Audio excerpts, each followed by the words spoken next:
Gene Marks. Gene, thank you for being here. Really appreciate seeing you in person. Happy New Year.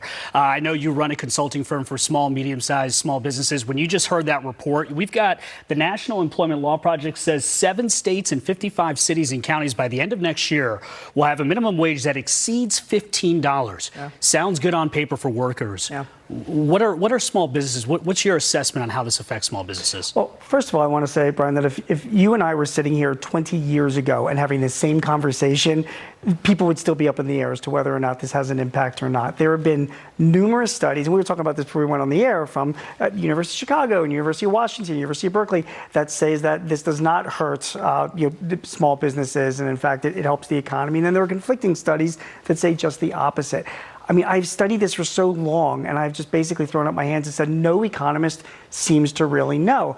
But I can tell you what I see, feet on the ground. And the bottom line is, as an accountant, is that when my clients are facing higher costs, and these are a significantly higher cost, they have to do something about that. And when people talk about something, there's only 3 things that they're doing. They're either raising their prices, they're cutting costs somewhere, and that could mean workers, or they're investing in ways to minimize the number of workers that are in their business, mostly through technology. What do you make of the way in which wage increases, we'll put up a full screen here, wage increases as opposed to the rate of inflation this year? Wages are up 5.2%, but core inflation was up 4%.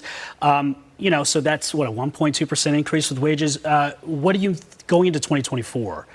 Where do you see that? So, first of all, the wage increases that you're showing has a lot to do with hourly wage increases. Salaried workers actually are getting even higher wage increases, and that's been shown by some of the larger payroll companies like ADP and Paychex. A lot of workers are keeping ahead of inflation, I think, more than what is actually being reported.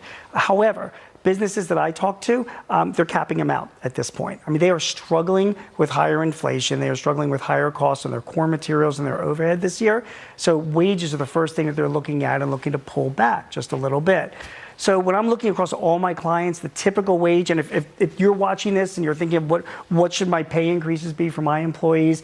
Generally about 4 to 5% is what most of the businesses that I'm talking to are doing, which I think is well above what inflation is, and a good thing for workers. Let's go back to the small businesses part. You heard of the Pizza Hut franchisees in California laying people off.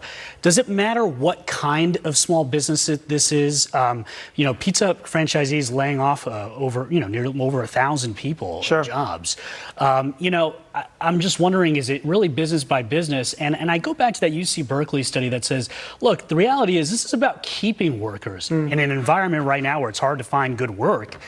This could mean low vacancies, which is a good idea. Maybe, but the UC Berkeley study says that it's about keeping workers, and here we're seeing Pizza Hut laying off workers. So, in reality, it's really, it's really not happening. It's the hourly workers that really are that impact of that wage increase. But people that are in the restaurant and the retail industry, those are the ones that really get hit the hardest. You wrote an op-ed in The Guardian, and you talked about 2024 is really about consumer spending going down. Yeah. Red alert here. Can you explain that? Yeah, the economy itself has been held up, supported on the backs of American consumers. I mean, we had a 5% increase in GDP in the last reported quarter. 70% of that was consumer spending or buildup of inventories for consumers. My concern is that when that starts being pulled back, that is going to have a dramatic impact on the economy and on small businesses. And Brian, there are warning signs that I am seeing about a pullback in consumer spending. I'm seeing low consumer confidence. I'm seeing small business confidence at 15-year lows, according to the National Federation of Independent Businesses. I'm seeing auto loan delinquencies being at 30-year highs. I'm seeing credit card delinquencies going up as well. And just watch some of our major CEOs at some of the biggest retailers and banks around the country.